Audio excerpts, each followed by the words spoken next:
Now I've learned to let go of my expectations of others and the world. And I go to the world with a sense of abundance. I was going to the world for love, care, nurture, and connection. And now I love, care, and nurture myself. I'm connected to myself, and I'm connected to my higher power. Hi, I'm Barb Nangle. I want to welcome you to my podcast, Fragmented to Whole Life Lessons from 12-Step Recovery, where I help people heal their emotional, psychological, and spiritual wounds and make deep, lasting changes in their lives. I'm the founder and CEO of Higher Power Coaching and Consulting, LLC, where I coach people on how to develop healthy boundaries. On this podcast, I share my experience, strength, and hope from recovery. I don't support or endorse any particular 12-step recovery fellowship, and I don't claim to speak for any particular 12-step fellowship. I also don't believe that 12-step recovery is the only way to recover. You might need additional help. My hope is that you'll find my words concretely helpful in improving your life, whether you're in recovery or not. This is episode 131. Let go of your expectations of others and meet your own needs. The title of this podcast is a phrase I learned in recovery, and it has become so important to me. As a recovered codependent, it's been just what I've needed. Even though I was a rescuer and a fixer, always trying to help other people, and I focused on other people, what I learned from the process of recovery was that deep down inside, what I wanted was someone to rescue me. The way I think of it is this. It's like I was reaching back into the past, or trying to reach back into the past to rescue myself as I was bending over backward to help other people. It's hard to explain, but if you're anything like I was before recovery, you probably know what I'm talking about. Here's the thing though. I was waiting for someone to rescue me, and it turns out that that person was me. I've learned to show up and take care of myself, to give myself the things I was looking for from other people. I went outside myself to the world, which is what codependents do. We're focused outside ourselves, frequently on other humans, but definitely outside of ourselves. I went to the world to meet my needs, and the thing is, the world was not created to meet my needs. In fact, let me explain that statement for a moment. When I started in recovery, a friend who was in recovery for a really long time said to me, "Barb, the world was not created to meet your needs." I remember being absolutely baffled by that statement. I was so baffled that I wrote it on a sticky note and left it on my coffee table for like a year because I looked at it all the time and just didn't understand what it meant. Eventually, it sunk in. What he was telling me was that the world wasn't created for Barb. So if I'm not getting what I need from the world, that's on me. It's not on the world. What I would do is go to the world to try to get my needs met. For example, I wanted to be loved and liked. I wanted connection. I wanted caring. And I came at the world to get those things in a sort of grasping way. That is, I went to the world with a sense of lack. All my people-pleasing, rescuing, fixing, and saving behavior was about getting people to like me. I didn't know that at the time, of course. I thought I was nice. I was trying to get the things I needed, almost demanding them of the world. And what I was doing was actually pushing those things away. I didn't know any of this at the time. I was also going to the world with a sense of lack in that I was completely empty. I gave so much to other people that I was absolutely fucking drained. So I had nothing to give.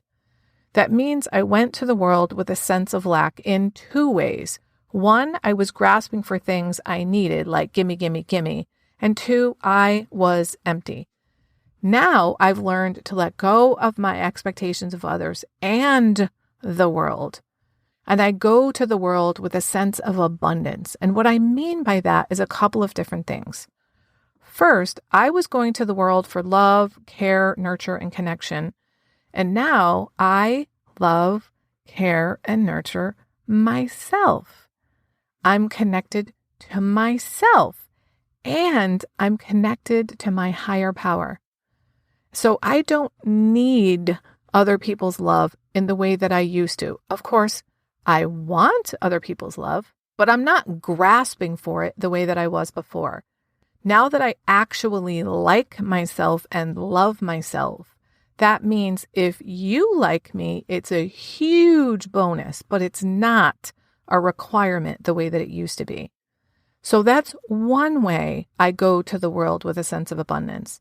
And the other is that I give myself what I need. I take really good care of myself. I talk nicely to myself. I treat myself well. I have really healthy boundaries and I uphold them. I don't let people walk all over me. I don't let resentments build up. I take good care of my physical body. In other words, I do the things mature adults do to take care of themselves. So I go to the world with a sense of abundance because I've filled my own cup. I'm no longer drained. I'm no longer seeking to get love from the world. I'm going to the world to give love because I have it to give.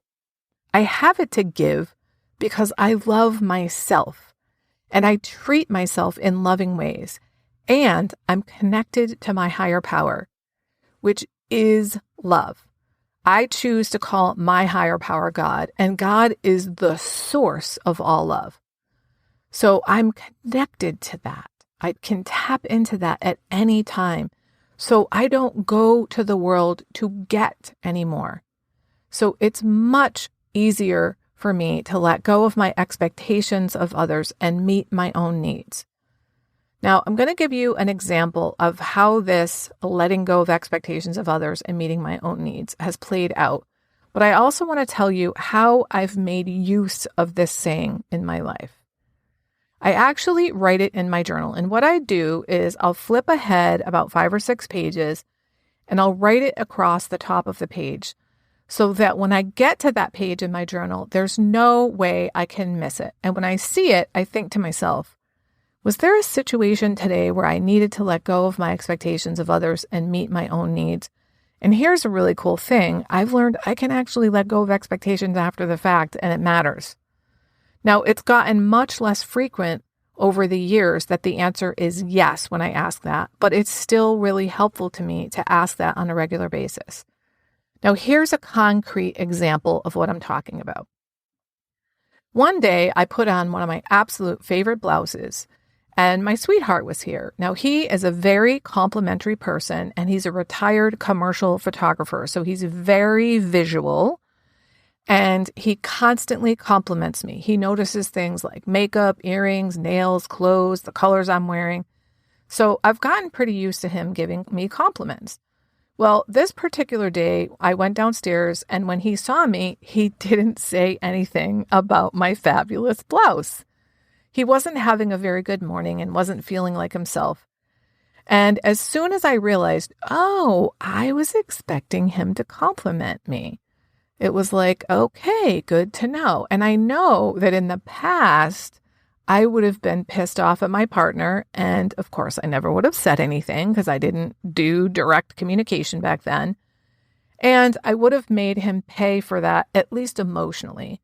Now, I didn't know I was doing any of that at that time, but one of the wonderful gifts of recovery is that I'm able to look back at my behavior before recovery and say, here's what I was doing, here's what I was thinking, and here's what my motives were. And this is exactly one of those situations. So on this day with my fabulous blouse on, I thought to myself, okay, I had an expectation that he was going to compliment me. I'm going to let go of that expectation and meet my own needs.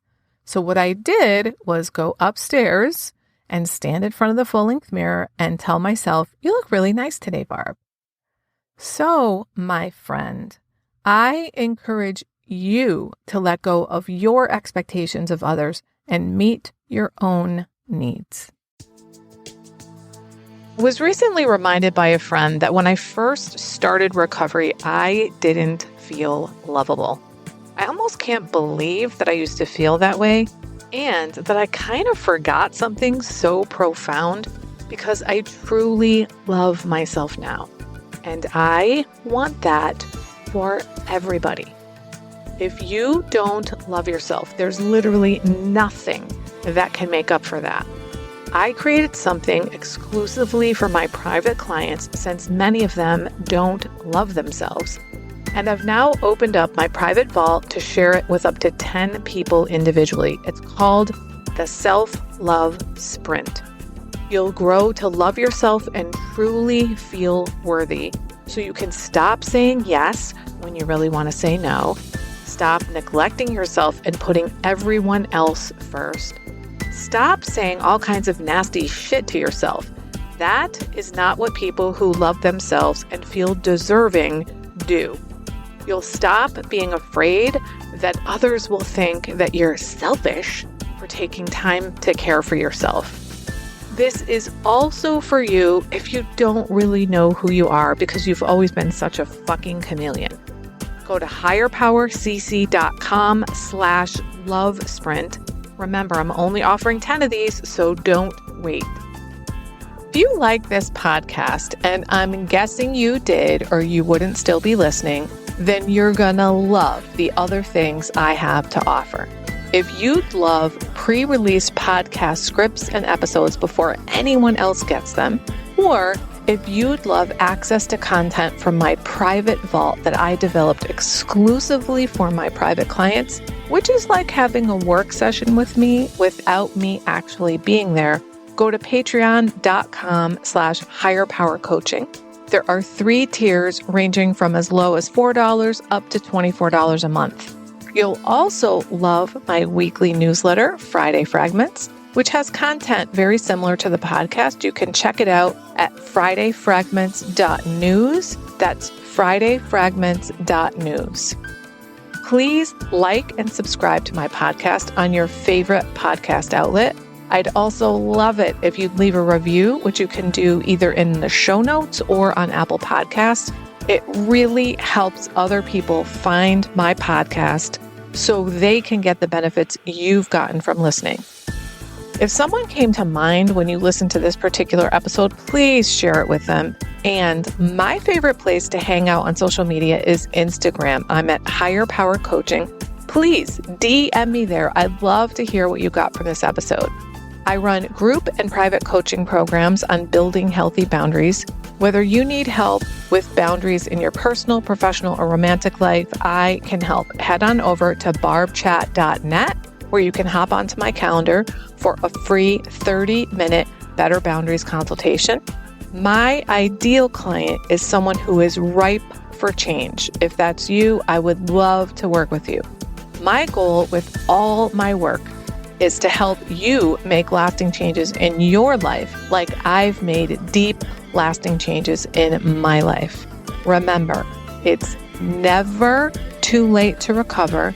No one is beyond hope, and healing is possible. Thanks for listening.